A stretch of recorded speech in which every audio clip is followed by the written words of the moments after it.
Welcome to this explainer. Look, if you're tuning in right now, I'm guessing you're probably feeling the exhaustion of modern life. I mean, we are always plugged in, right? Constantly reachable, constantly expected to perform. Our minds are just racing, our schedules are packed to the brim, and yet, despite being so hyper-connected digitally, so many of us feel fundamentally depleted. Well, today we're looking at a structured, intentional solution that's basically designed to hit the reset button on your entire nervous system. We are going to break down a practice known as the barefoot earth walk. But before we get into the actual mechanics of how this all works, I want you to just pause and honestly answer this for yourself. When did you last truly feel the earth? And I don't mean concrete. I don't mean feeling asphalt through the thick rubber soles of your running shoes. When did you last have direct physical contact with the ground beneath you? For most of us, the honest answer is that it's been a very, very long time. We've kind of become completely physically detached from the natural world. Okay, let's dive into this. The default state for so many of us right now is just mentally overloaded, emotionally disconnected, and entirely physically detached. We're constantly stimulated. But the ultimate psychological goal of the practice we're unpacking today is the exact opposite of all that. We're aiming for grounded awareness and present moment sensitivity. This isn't just about taking a casual stroll. It's a real game changer. It's about shifting your entire state of being from that overloaded default setting to genuine, grounded awareness. To get us there, we've got a really clear, structured roadmap for this 30 to 40-minute practice. We'll start by understanding the modern disconnect. Then we'll anchor ourselves in the core principle of the walk, before moving step by step through the barefoot process, and finally, concluding with how to properly reflect and release.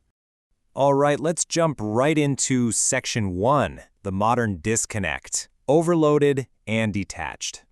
Think about the sheer speed of your typical Tuesday. You know, the endless emails, the notifications buzzing in your pocket, the rushing commute. The costs of living at that speed are incredibly steep. Modern life is essentially keeping us in a state of perpetual mental overload and constant stimulation. And because we are moving so darn fast, we become emotionally disconnected from ourselves and physically detached from nature. If you've been feeling overwhelmed lately, well, this validates exactly why.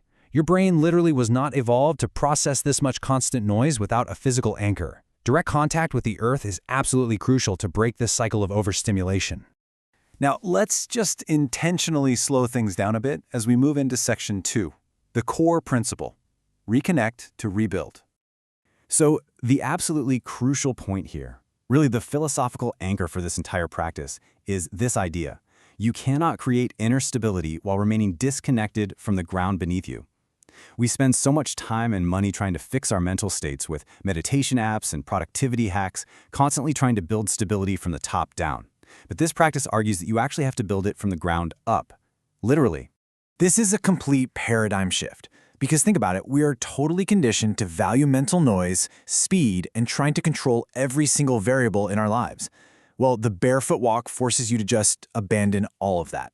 Instead, you're asked to embrace sensory awareness, slow down to achieve actual presence, and basically trade the illusion of control for a genuine connection with your environment. Which brings us to Section 3, the barefoot process. How to actually ground yourself. So, how do we actually pull this off? Well, the good news is you don't need any expensive gear. You literally just need 30 to 40 minutes, some drinking water, a towel to wipe your feet off later, a journal, a pen, and, this is key, absolutely zero phones. Leave the digital world inside. What's really interesting here is how this explicitly strips away all the usual baggage we attach to outdoor activities. We are not doing this for fitness. This isn't about getting your 10,000 steps in. Don't over-spiritualize it or force some grand emotional epiphany. And definitely no loud music.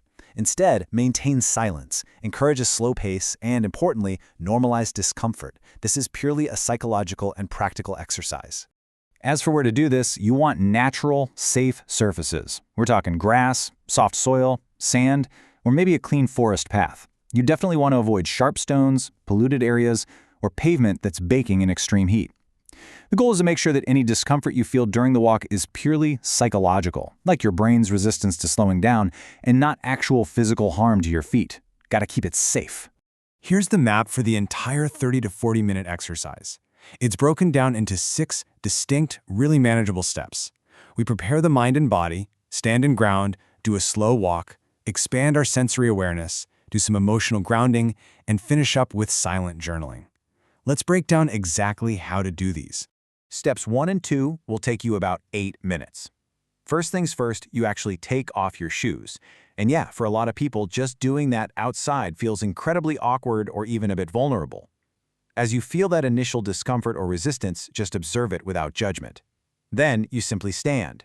Feet shoulder-width apart, knees relaxed, arms loose. Close your eyes softly and focus on your weight distribution and your breathing. Just feel the earth holding your weight without asking for anything in return. And that brilliantly illustrates what happens next in step 3. For the next 15 to 20 minutes, you begin the slow, conscious walk. Notice the physical mechanics here. You are walking at literally half your normal speed. Your heel touches first, then the middle foot, then the toes. You are feeling the full contact. You're paying attention to the softness, the hardness, the coolness, the warmth of the ground. You're noticing how your balance shifts with every single micro movement. As you're walking, you'll naturally transition into steps 4 and 5. You just pause occasionally to expand your awareness outward. Listening to the birds, feeling the wind against your skin, noticing the sunlight.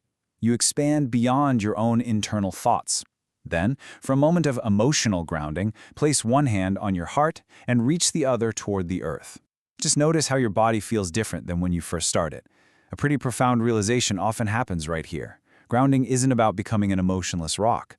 It's about becoming stable enough to actually feel your emotions fully. Finally, we move to section 4, reflect and release. This is the psychological integration phase. So the physical walking part is done, but the mental integration, that's really just beginning.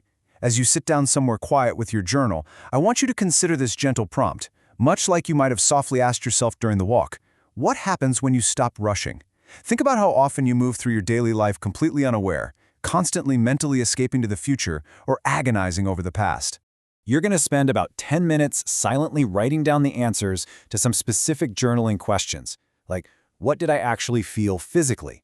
What specific thoughts finally slowed down?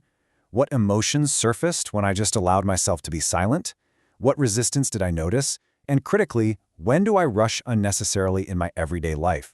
This helps map out your internal experience and tracks exactly which mechanics of the walk helped you feel grounded.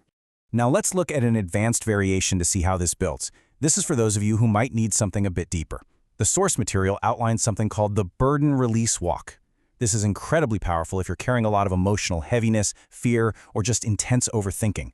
In this variation, with every slow step and every single exhale, you consciously and mentally let go of that pressure.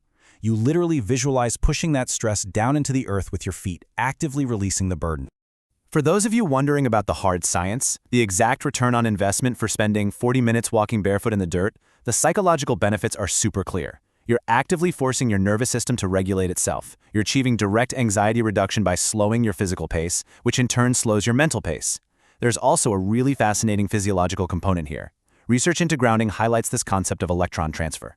This means direct skin contact with the earth allows you to absorb electrons, which can actually neutralize free radicals and reduce inflammation. You are practicing emotional grounding and highly focused mindfulness. It's essentially a highly effective physiological reset. Which leaves us with one final thought to close out this explainer.